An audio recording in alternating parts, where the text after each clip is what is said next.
I have often heard people talk about Revelation as if some of its prophecies have already come true or are happening today. I can't help but chuckle a bit.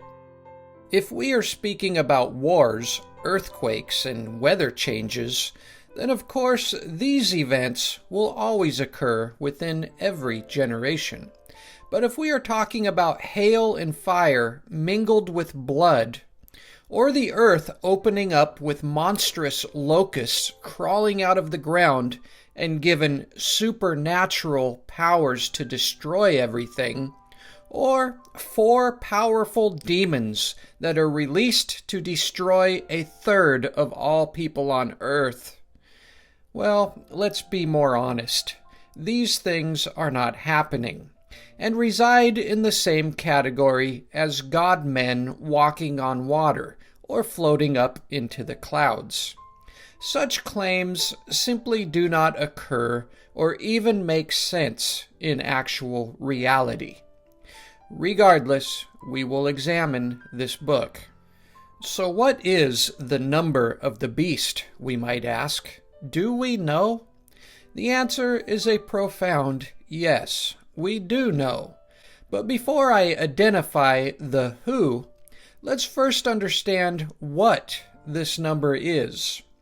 666, as it is used in Revelation, is a numerical code commonly used in Greek culture that could easily be decoded by anyone who could read. This is because in the Greek and Hebrew languages, letters represented numerals. The numeric value of a letter was assigned by its place in the alphabet. For example, alpha has the value of 1. By adding up these numeric values, words could be represented as the sum of their numbers. This kind of Greek wordplay was popular with early Greeks and often used in word puzzles. The Greeks referred to these codes as isopsophi. Okay, so if it's that easy to understand and decode, who then is this number identifying? The Roman Emperor Nero Caesar, in Hebrew, numerically equals 666. Wow, that was easy. No conspiracies, no U.S. presidents. In fact, the Roman Emperor Nero is the only profile that has ever matched the beast spoken of in Revelation. No other prominent historical persons provide a match. Emperor Nero not only translates into 666, but he fits the exact time and character of the beast spoken of in Revelation. Today's historians have a wealth of historical information on Nero. In July of 64 AD, the Great Fire of Rome broke out and caused widespread devastation. Nero blamed the Christians and tortured or killed many of them. Some scholars have argued that there may have been an element of truth to Nero's accusations, because Christians believed that Rome would be destroyed during Christ's return. They might have responded enthusiastically when they saw Rome burning. In fact, Tacitus writes that some Christians pleaded guilty. Tacitus, a Roman historian, attempts to describe the atrocities that Nero inflicted on Christians. Were torn by dogs and perished, or were nailed to crosses, or were doomed to the flames and burnt to serve as nightly illumination. Suetonius, another outside historian, also expressed these atrocities. Punishment was inflicted on the Christians, a class of men given to a new and mischievous superstition. Superstition? You mean there was no historical evidence for these magical stories, even back then? That's interesting. It is estimated that 14 of the 27 books of the New Testament were written during Nero's emperorship. Folks, there could never be a more positive answer to this first century Greek word puzzle. Christians might say, okay, maybe it does match Nero, but it's not actually Nero and should be read metaphorically to help us understand who the real beast is when he finally arrives in some future time. Not so fast. The author of Revelation goes into even more detail to help us understand completely. The beast is described as having 7 heads, which is a positive reference to Rome. The 7 heads are correlation to the 7 hills, which make up the geographical heart of Rome. At that time, Rome was commonly known as the City of 7 Hills, and still is to this day. Revelation does not only clearly identify who the beast is, but also the geographic location for where he resides. And just in case the author could not be clear enough, he actually tells us that the 7 heads are the 7 mountains of Rome. The 7 heads are 7 mountains on which the woman, referring to the whore of Babylon, sitteth. As you can see on this Roman coin from 69 AD, the 7 hills with the woman in which he is referencing. Considering that Nero's name numerically adds up to 666, his time of rule coincides closely with the writing of Revelation, his legacy is renowned cruelty towards Christians, and the very geographical location for his rule is positively identified, it becomes very apparent that the stage and time for which Christians prophesied these events to occur was within their own generation, just as it was written what Jesus had said. Verily I say unto you, there be some standing here which shall not taste of death till they see the Son of Man coming in his kingdom. Folks, the New Testament was never written for a future audience. The context of these prophecies were all written in and for the first century occupants. To make matters even more interesting, in the late 1800s, archaeologists discovered fragments of Revelation dating back to the 2nd or 3rd century, which reveal the number of the beast as 616. Not surprisingly, this number translates into Gaius Caesar, who was a Roman emperor previous to Nero.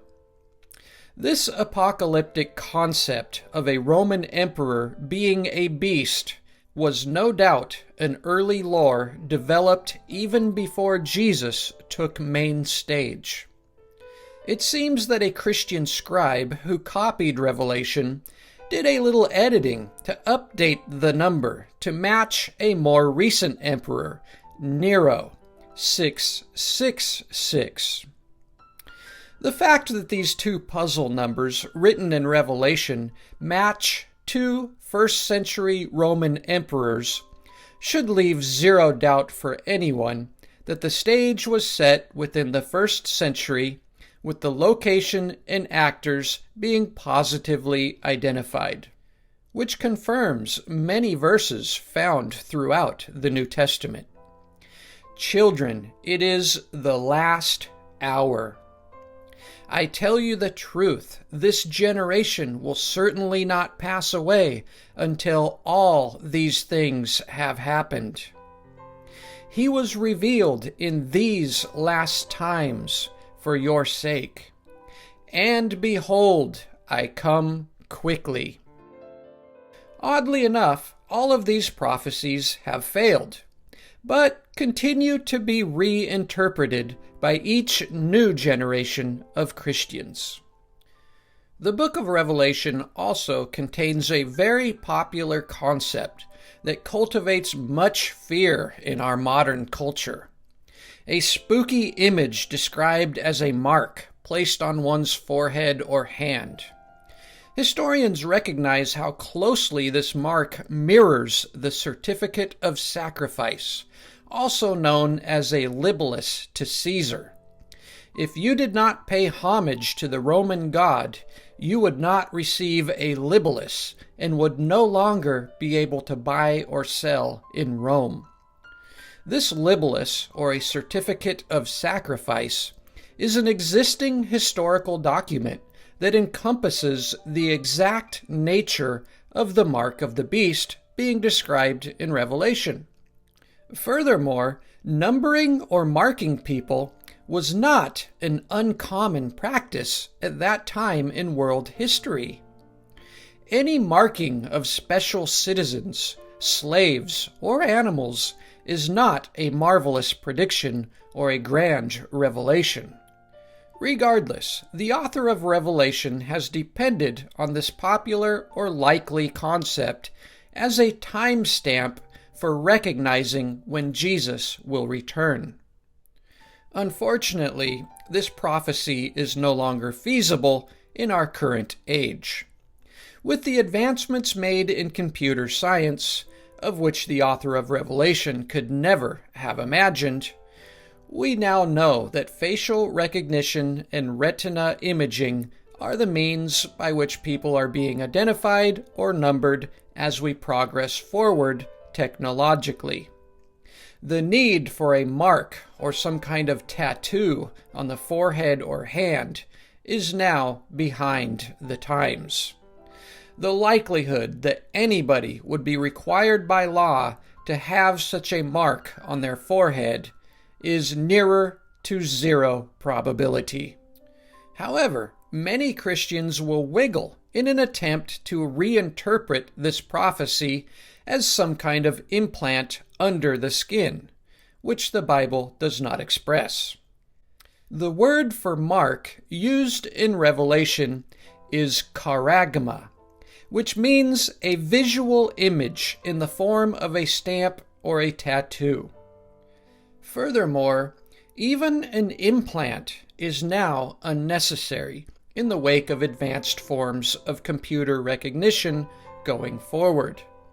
Implants are also falling behind the times as being a crude and unnecessary means for identification. These New Testament prophecies have failed miserably. But the author has made an admirable attempt to fabricate credibility for his predictions by building upon earlier prophecies. When we read through Revelation, we can recognize with no doubt how the author uses strange word pictures that closely mirror those of what we read in the Old Testament book of Daniel. This is the age-old practice of standing on the shoulders of long-held traditions. In fact, all of the New Testament authors make valiant attempts to tie Christianity into the older Jewish religion. This is how religions evolve. They all borrow from each other in an attempt to add credibility to updates or newer interpretations. We humans are easily duped, so we must try to resist falling victim to these patterns, whether it be politics, religion, or domestic relations. Just because stories have been carefully weaved together into multiple or impressive layers does not make them true. When we conduct an honest study of Revelation, it all begins to unravel when we apply its context to the time in which it was written and the people who it addressed. It's interesting how many times in the last few hundred years modern Christians have misidentified world leaders as being the beast of Revelation. Yet go back to the time when this book was written, and there stands Nero, an exact profile. If we read these scriptures from the perspective of the people who were living at that time, we will achieve a sound understanding. Revelation becomes confusing and mysterious only when we try to interpret it or press it into our lives today as people living 2,000 years later. Folks, the short story here is, I would not be expecting to see Jesus floating down from a cloud with the angels and the sound of trumpets. That boat was missed a long, long time ago. Instead, help us wrestle with the reality we actually do face. And stay strong and wise, my friends. I don't believe in masquerades. I don't believe that you're okay. I don't believe that God will save. Only you can solve your problems. I don't care what they sold you.